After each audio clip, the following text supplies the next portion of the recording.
You are listening to Claret and Blue, an Aston Villa podcast brought to you by Birmingham Live. Hello, my name is Dan Robertson. I'm joined by Pat Rowe. Pat, you should be doing the intro because you've just pressed the buttons to set up the stream and go live. Change your pace. My hands up. Yeah. How are you? You okay? Yeah, very good. Looking forward to the weekend. A few days off. Yeah, oh, lovely. Yeah, nice. Good for you. I've just had a couple of days off over the last weekend, so I'm going to preface this podcast by saying that I didn't watch the West Ham game live. I wasn't there.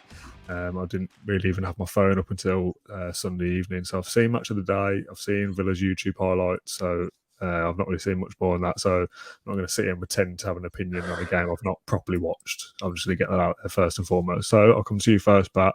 Just summarise that afternoon for me in kind of 60, 90 seconds. What did you make of that 2-1 defeat? First of all, I was on a dodgy stream, so I wasn't much better because it was absolutely ridiculous. I think there was 3 or 4 games at 2:00 on a Sunday, and only one of them was on TV, and it was the Chelsea one. I thought we were definitely going to be watching a Villa West Ham Super Sunday. I was quite looking forward to it, but yeah, I didn't watch it. Well, I did watch it, but it's not too well on a foreign stream. But what I did see, it wasn't too much to panic about for me, to be honest. It was not an off day, but just an unlucky day. I think another day, Ings' chance goes in, or Coutinho's little flick in the first half that goes in. I think Bailey had a chance in the last one, and obviously we got a goal. And Gerrard was right when I think he said it was just decided by 2 moments for West Ham that they executed quite well. And they are a top side, like the challenge of the top 4.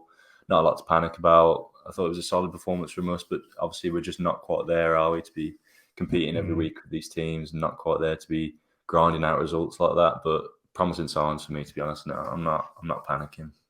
Yeah, you mentioned the words grinding out result there, and again, I'm looking at this from a point of view of not having watched the whole game play out. But the first goal for West Ham is the 70th minute after we make a change. They go 2-0 up, and then we'll come to that in a sec. We get a consolation goal, effectively, don't we, with Ramsey at the end of it. It's a very, very good finish. But you go away to West Ham and you 0-0 up until the 70th minute, and you are grinding out a result to an extent. And from the highlights I've seen, both sides have a couple of half decent chances, and you probably would say a draw is potentially a fair result to a certain extent. Yeah. I mean, you look at the last consolation goal Ramsey got was the Arsenal one, wasn't it? And it was a similar effort, and we were absolutely that was a consolation goal because we were absolutely battered in that one, didn't we? But this one was a different story. Like if it was a draw, I don't think either side could have had complaints. I think we both had moments where we had the vast majority of possession. I think we both pressed the other. Can't really remember too many clear-cut chances. Actually, I can. Actually, there was a few saves from Martinez in the first half, and then there was that one from the corner, wasn't there? The contact went crazy over that. Point blank. I think that was about on the hour mark. I think that one. But Martinez had a few good moments in that one. But I saw a few comments saying that he should have saved the second one, but I haven't really had a look at it. But I don't think you can really say. I think there's people just being negative for the sake of being negative, isn't it? I don't think you can criticise Martinez too much throughout the season. But Not a lot to panic about for me, to be honest. Yeah, he does get a slight touch on it from what I can remember, but again, whether we should save it or not quite so sure. Something to potentially panic about: injury to Lucas Digne. Obviously, first choice left back comes in January, gets an injury. The rumours are up to 3 weeks. Villa haven't confirmed anything. Gerrard's not confirmed anything. I believe there'll be a press conference on Friday. So there might be a bit more then. I think he said after West Ham that he'd be having an MRI scan. He walked off the pitch, which always kind of gives me a bit of hope that it's actually not going to be that bad. There was somebody last season, it might have been potentially maybe Grealish. Cash, I think. Was it Cash? I think that's happened a couple of times when someone's walked off and I thought, that'll be fine. Then it's like a 3-month. So hopefully it's not that bad. But that's obviously... You walk up with an ACL, can't you? God, don't say that. Yeah, it's definitely a hamstring, I think. Yeah. But yeah, that's kind of got fans now saying, maybe we shouldn't have let Target go. And I don't know whether it's as simple as that. I think he probably wanted to go. But that's Ashley Young at left back for the foreseeable, isn't it? Yeah, I don't think we can say that it was a mistake to let Target go, because I think as soon as a top quality left back came in, I think he wanted to go, didn't he? I think Gerrard told him, you can stay and fight for your place, or you can go and pursue first team football elsewhere, and he jumped straight on the boat, didn't he? But Ashley Young ready to step up. I don't think he's ever let us down. I think he's always been solid. Obviously, it does take away a bit of that balance. I thought against Leeds, it was evident that we're more balanced with Lucas Digne. I think it was the first goal where he's whipped one in for Watkins and it's drifted to the back, and then we've like recycled it. Yeah. And we've got the goal from it. I think his delivery as well. We get the aspect of that. He's a lot better going forward. I thought a few times when Ashley Young got on the ball that obviously it delays a bit because he has to cut in on his right, doesn't he? And he's not as good on his left. Yeah. So there is that aspect to it, and it isn't ideal, let's be honest, because we just had a few good performances. The defence just started to look a bit solid. And then we get something like that, and hamstring injuries are always dodgy. I think I always remember Andre Green's one. I think he pulled up with his hamstring and then he was just gone for like months and months and months and never came back, did he? So it was one of those. It could be disastrous. And I think everyone's been panicking because Villa did that tweet, didn't they? It was like, get well soon or you'll be back stronger. And everyone fears the worst when there's a post like that, don't they? So who knows? I think Gerrard said Lucas Digne told him it was just a small muscle tear. So that's obviously promising, but yeah, wait and see. I don't think that anything's come out yet. I think 3 weeks was the rumour, but yeah, nothing's certain. Yeah, if it is 3 weeks, as much as I don't want to kind of say that I'm happy that a player's injured, because I'm definitely not. It's not the end of the world, is it? We'll miss a few games. It's international break. Villa aren't going down. They're not getting into Europe. Doesn't really matter, does it? Get himself fit and back in the side again. I know, we could get into Europe. Beat Arsenal and Wolves. Shut up. What is it?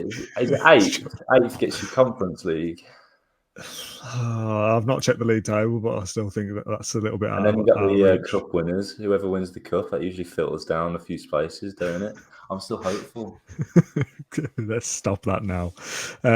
Bailey and Buendia both featured off the bench. I think Bailey came on first. He had 20 minutes. And was it like 8 minutes added time or something? So basically half an hour. Yeah. What kind of impact did those subs have, and were they the right substitutions for you as you were kind of watching the game that afternoon? Well, I felt the players themselves had an impact. Like Bailey was bright when he came on. It was the first time since he's come back from injury that I thought he looked sharp. Like prior to that, I thought he's looked a bit slow, a bit laboured. His footwork hasn't looked as neat. He's losing the ball a bit more frequently. But this one, he was drifting past players, knocking it past them, cutting in. He had a shot that was literally, I thought my stream had started lagging. It went that fast. But no, it was just, I watched the replay. I was like, he's actually hit that pretty hard, to be fair. But yeah, he looked really bright. I think in 20 minutes, I think I got it here. 1 key pass, 100% dribble success rate, 1 big chance created. And then I think Buendia also came on, and he set up the goal, didn't he, with that bit of magic. It was like the Brentford, wasn't it? So a neat turn, sets up a goal, and it kind of outlines the depth for us. For me, like we've got players on the bench that can come in different scenarios. Yeah. Like another game, it's 1-0, and they've come on and changed the game and got us a goal. So it is the depth we have. Everyone's competing for a starting role. And yeah, both the subs did make an impact, but it was a bit of an odd one, the situation they came into, to be honest. I think Bailey got brought on for Ings, and then Buendia got brought on for Louise. And then literally a minute after Bailey came on, we conceded the 2 minutes after Buendia conceded the second. So it was hard for Louise to go off when he's the holding role for Buendia. You'd think Sanson or someone would come in like for like, but yeah, can't really put them down to them, can you? But hindsight is a beautiful thing. Yeah, it is indeed. There's quite a few comments coming through, and we'll get to those a bit later in the episode. I was going to say something about Bailey then, but I've totally forgot because you thrown me. Oh yeah, it's a stupid thing. When you read out your stats off that piece of paper, then you said one key pass so fast. It sounded like wonky pass. I thought, what a strange thing to note down that he had a wonky pass, and then I worked out what you did say. 1 key pass. So you just putting that West Ham defeat down to not an off day to the extent that we were drastically bad or anything, but it's just not a lot between the two sides. The home side won, the side higher up in the league won. Yeah, what are you supposed to do about that? Do you know what I mean? But they just weren't at their best. They lose the game. Nothing to worry about. Yeah, I think I was listening to Stuart Pearce. I think it was Stuart Pearce on TalkSport talking about West Ham. And he was just saying, they shock this whole season. His team has just shocked him. Like when they get injuries, they just dig out a result from somewhere. And I think they just dug a result out of somewhere. To be honest, with 2 key moments, we weren't disastrous. Like I said, it's a stark contrast to the consolation goal effort against Arsenal at the start of the season. And another day, we could have grinded out a result. Ings' goal goes in. Coutinho's one goes in, and then we get our effort. The last one with Ramsey, and we win 3-0. another day. Yeah. But it's one of those. I don't think you can panic about it. I think a few people were saying that, like I mentioned, just that the situation was weird for the subs to come in, like the system that he changed to. Whether or not it would have changed or whether it would happen anyway, it just remains to be seen, don't it? But yeah, I'm not really too upset about the loss, to be honest. Yeah, there was a little kind of mini package that Match of the Day 2 put together of Declan Rice, and they almost joked about how many times they've isolated him after a game and talked about his impact, and that is the difference, isn't it? He's a very, very good player, and I'm not just saying that you put Declan Rice and Aston Villa and they win the game, but it shows how important having kind of a top midfielder in there can make a difference. That little mazy run he went on to pass the ball before the assist for the second goal. You know, it's those fine margins, isn't it, of someone taking the game by the scruff of the neck and getting them over the line, and Declan Rice just that week in, week out. Yeah, I think Gerrard said that if he ever is England manager, if that moment does happen, then he hopes he can select Declan Rice, to be honest, because he is an ideal player that every manager wants, isn't he? He's added that progression in his game this season. He's just a top player, isn't he? And I hope he does stay at West Ham, to be honest, and he drags them into top four and they continue to recruit, get another striker in and whatnot. And they build around him and he doesn't get nabbed by one of the big teams. Well, considering we're trying to get in there as well, I hope he does leave West Ham and just goes to one of the He gets both in there. I'd rather us in there than Chelsea and City. Yeah, true. Steve Webster says, swap Rice for Louise and we'd have won that. We're weak in the most important position. I don't really think that's even necessarily a dig at Louise either. It just shows how important Rice is to West Ham. Just on Louise, a couple of questions. Lewis said, Sam Reddingford says, is Louis out? And Lewis said, who's Louis? And his phone auto-corrected to Louise. Do we know whether he's out? I still photo of him. He's out. I think he posted a photo on Instagram in Brazil. I don't know whether he's there now, whether that's an old photo, but a doubt for the game, whatever that actually means, with a potential mouth injury. So if he is out, what would you do in that midfield? It's a tough one, isn't it?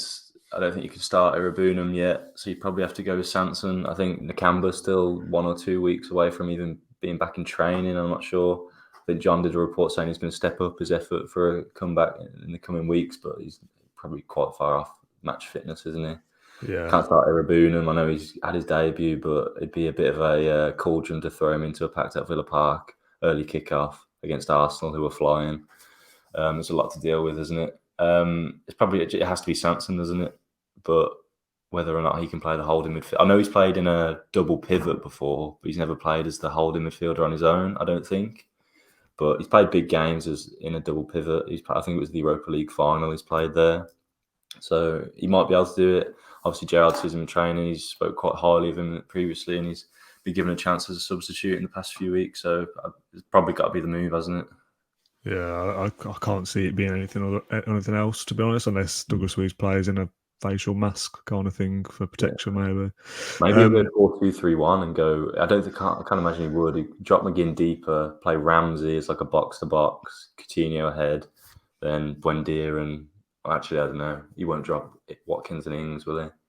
And Bailey might get a start.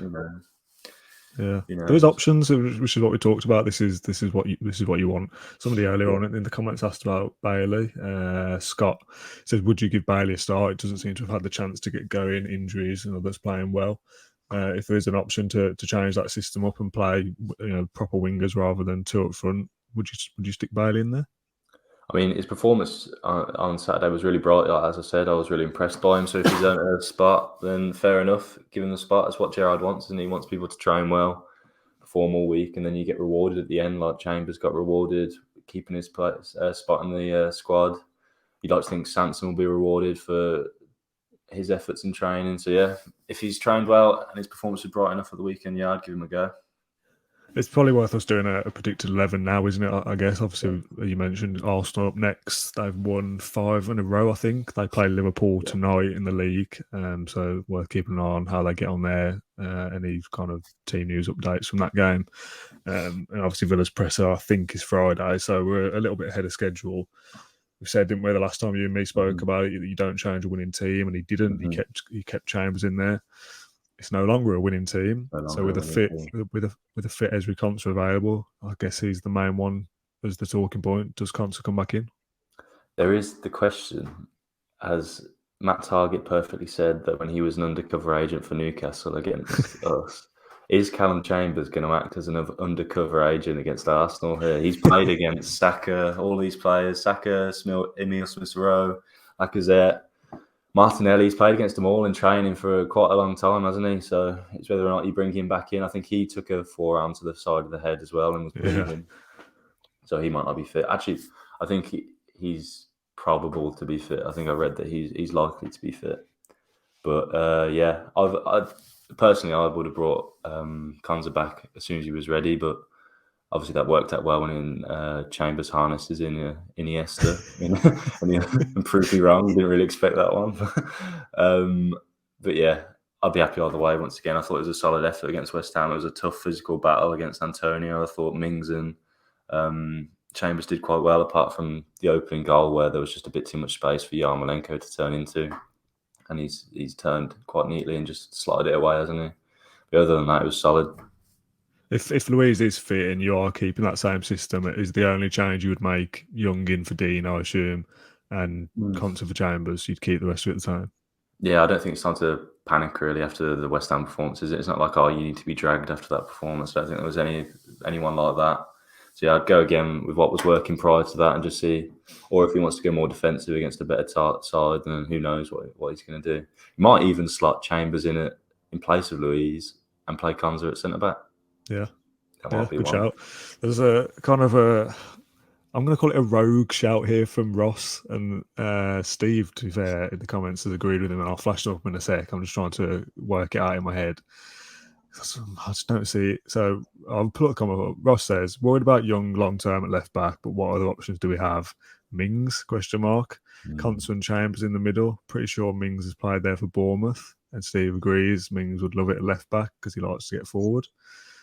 And yeah, he did start as a left back. He did play left back for Bournemouth, and he's played centre back exclusively for Villa. I think I remember talking about Mings signing for Villa in the Championship days, thinking, oh well, he's a left back, so he'll come in at left back and replace whoever was there back in 2018. I can't even remember who it would be now. I remember. Yeah, besides the point. But he comes in at centre back and arguably surprises a few people, thinking, well, he's built like a centre back, but he's never played there before. And I think he's only ever played as a centre back since joining Villa for Villa and for England. So to chuck him out at left back after all this time, not quite sure. Yeah. Not for me personally. He's a potential option, and there's two fans in the comment section here who have suggested it. So it's not like no one has ever thought of this before. Yeah. But for me, I'd be shocked if Mings played left back and Chambers was still in at centre half. I think the system's built around him at centre half, isn't it? Being vocal and leading the line, keeping them. You can still do that from left back, but he's played centre back for 3.5, 4 years now. So surely you don't go back. And I'm not sure he's as gifted on the ball to play as a left back that Gerrard wants. Yeah. And he's going to be up against Saka or Martinelli or Emile Smith-Rowe, like overloading down the left, or Odegaard or any one of them, and then the fullbacks bombing on. I don't know if I'd want a centre. Like, obviously, he used to play left back, but he is a centre back. I don't know if I want a centre back there.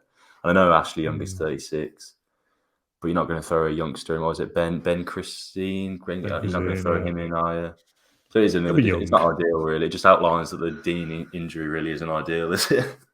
Yeah, but then I suppose if you're Matt Targett or whoever decided to get rid of Matt Targett, if it wasn't his choice, if Dean didn't get injured and Matt Targett doesn't play a single minute from January to the end of the season, you'd be thinking, oh, what did we keep him around for? What was the point of that? It's only now that we're suggesting, oh, what the hell was that for? Because Dean's injured. Neil Taylor was left back when Mings joined, and Alan Hutton didn't play there a bit as well. Yeah. Obviously, Taylor stayed at left back and Mings slotted in at centre back. Are you scared of Arsenal? You talked a lot about them being on fire, and you reel off a danger man and give me 5 names instead. Do they scare you a little bit? No, because I feel like we're a bit of a bogey side for them, but maybe that's when their fortunes are a bit further down, weren't they? I think they've hit a bit of form now, and the joke of Arsenal is slowly dwindling away, isn't it? I think they're slowly becoming a respectable team with a really impressive young core.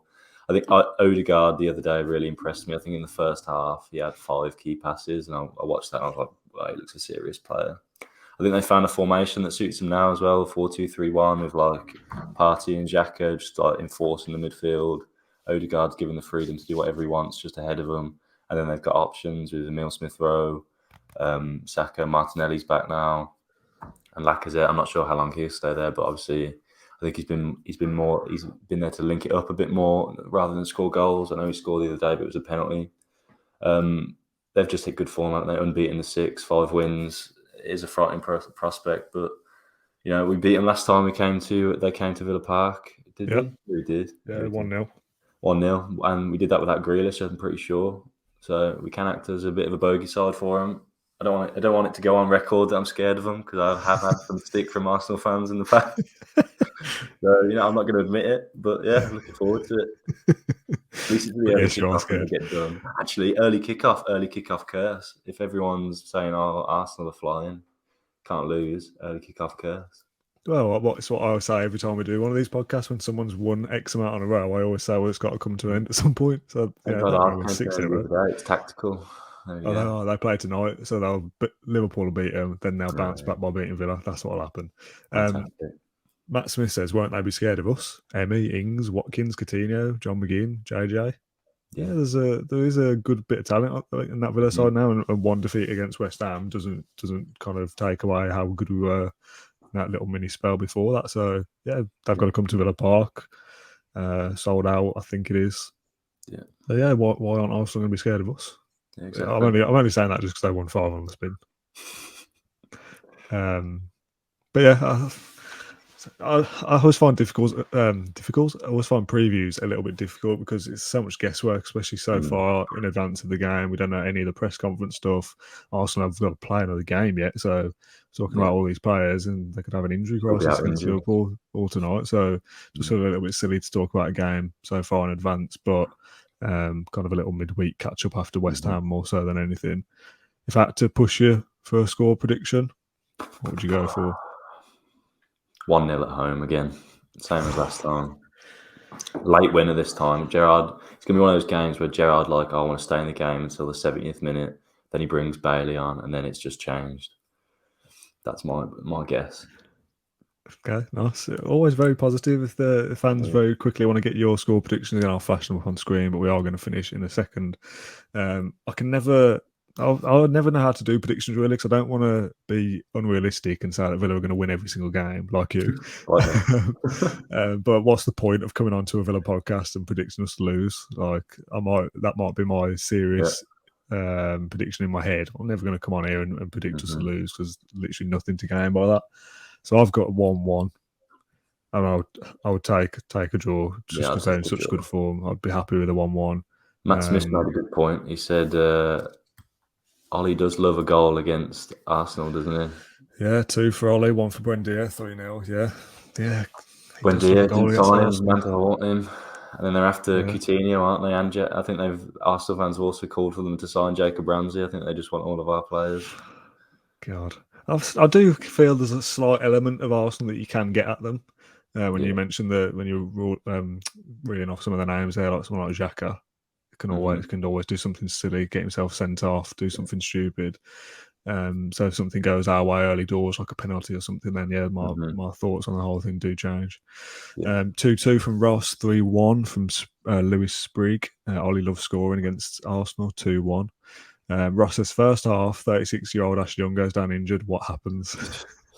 Meltdown. Well, we don't think about that. Courtney Hawes, get him in. Courtney Hawes, job at left back. Yeah, Mings over there. Chambers in at centre back. Let's not think about that. That's not going to happen. Well, vicious thing to say. Emmy Martinez with the pelvic thrust towards Lacazette in the 18th minute.